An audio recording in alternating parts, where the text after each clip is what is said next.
Last month, I shared with you a quick unboxing and features overview of the Vivo Y100, which is Vivo's latest Y series offering and has a battery life that can last an entire day and more. If in case you missed it, I'll put a link below.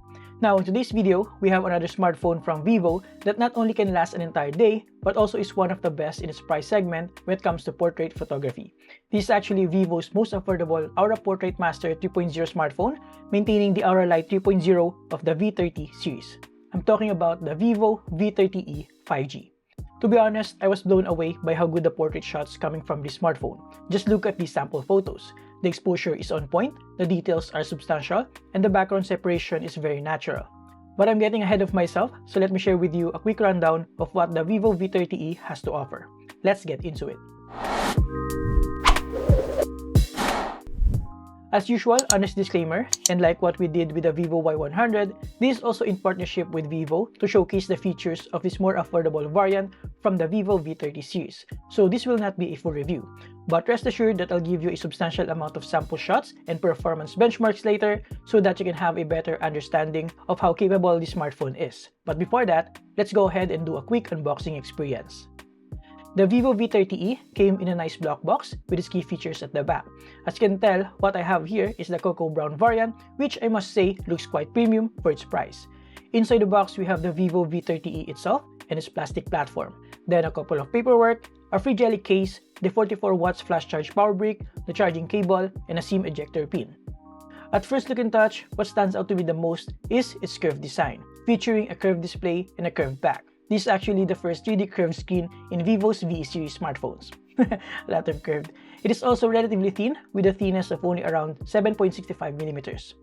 In front, we have a 6.78-inch 2400 by 1080 AMOLED 3D curved display with up to 120Hz refresh rate and a fairly responsive under-display fingerprint reader.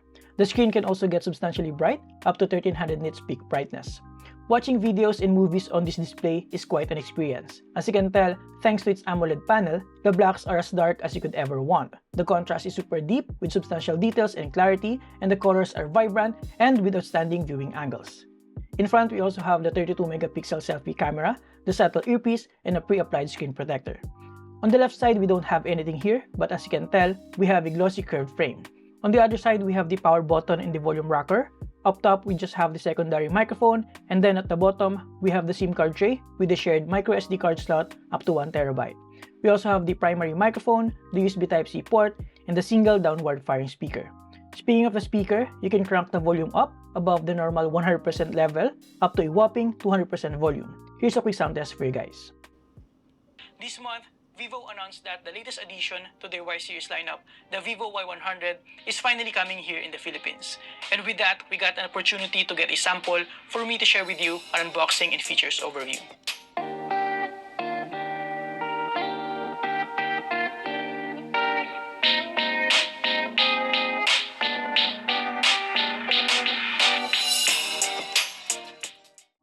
At the back, as I mentioned earlier, we have the cocoa brown variant with a stylish premium look inspired by a luxury watch, and I can see that with a circular camera module that has a sort of crown texture around it.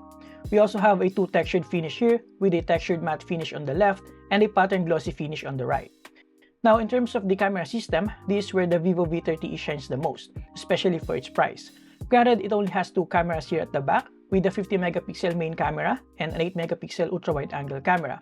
But this is actually the only 50-megapixel Sony primary camera in its price range with the Sony IMX882 sensor, and I must say, it's really impressive, especially for portrait shots.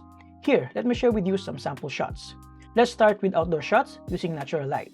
As you can see, even with the wider 1x of the primary 50-megapixel Sony camera, you can get decent half to full body portrait shots with good natural background separation. Using the 2x camera makes it even better with more compression, a smoother background bokeh, and just a clearer, well-exposed portrait overall. I mean, look at these sample shots taken using this below 20,000 Philippine peso smartphone. Quite outstanding, right? Well, that's just half of the story. We'll take a look at some low-light sample shots later with the Aura Light 3.0, but before that, here are more sample shots using the primary 50-megapixel Sony camera and the 8-megapixel ultra-wide-angle camera.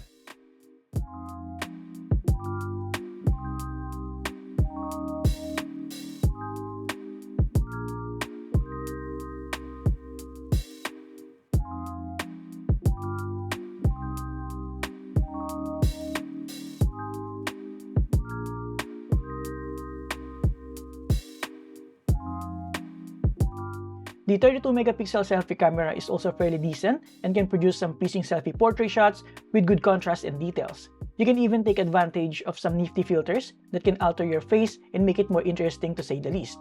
Things like beauty and makeup filters that can adjust your facial features only if you're into that. However, depending on the lighting conditions, if it's too extreme, sometimes it struggles to balance the high dynamic range. But in good lighting situations, it can take some decent portrait shots. Now, let's head inside and see how capable its camera system is in a low-light environment and how we can take advantage of the Aura Light 3.0. First and foremost, the night mode takes full advantage of the Sony IMX882 sensor, and with good computational photography, it balances the highlights and shadows pretty well. Now, the Vivo Aura Light Portrait 3.0 has probably one of the best flash implementations, providing a good amount of flexibility with better field light coverage than the typical minuscule flash from other smartphones. As you can see in these examples, it makes a ton of difference and it's not as harsh as the typical two-tone flash. And it also helps reduce unwanted colored light if there's any. You can also adjust the Aura Light 3.0's color temperature manually or just set it to auto. We also have an Aura Light for selfies, but since we don't have a dedicated ring light here, it will use the screen instead and you can still adjust the temperature. Overall, again, like I said, one of the best flash implementations on a smartphone. Now, in terms of the user interface, we have Vivo's FunTouch OS 14 based on Android 14, and with some decent hardware inside, powered by Snapdragon 6 Gen 1 processor, with an Adreno 710 GPU, 8GB of RAM, extended to 16GB by taking advantage of some space from the 256GB internal storage, partnered with the 120Hz display. The user interface and general usage are quite smooth out of the box, with only a few pre-installed apps like TikTok, Netflix, and others. In terms of gaming performance, it is also quite capable. I was able to play Call of Duty Mobile at the highest graphics quality and at the maximum refresh rate available without any issue. In Genshin Impact, I was able to play at the default low graphics setting, but at a decent 60 FPS, resulting in such a smooth and balanced gaming experience. And yes, we do have some gaming features when you swipe from the side, with things like performance modes, brightness lock, record screen, and others. I wish we have FPS counter overlay though.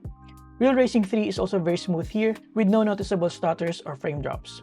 Of course, it goes without saying that it can run Mobile Legends at maximum graphics and maximum refresh rate available without any issue. And just for those who are interested in some performance benchmarks, here are all the tests that I ran for the Vivo V30e.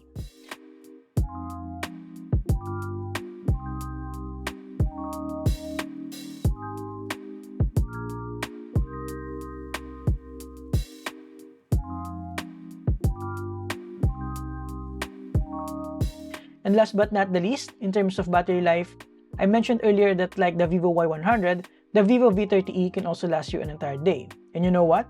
With a larger 5500 mAh battery, it's actually even better, with up to 21 hours and 36 minutes in PCMark 3.0 battery life benchmark with 50% screen brightness.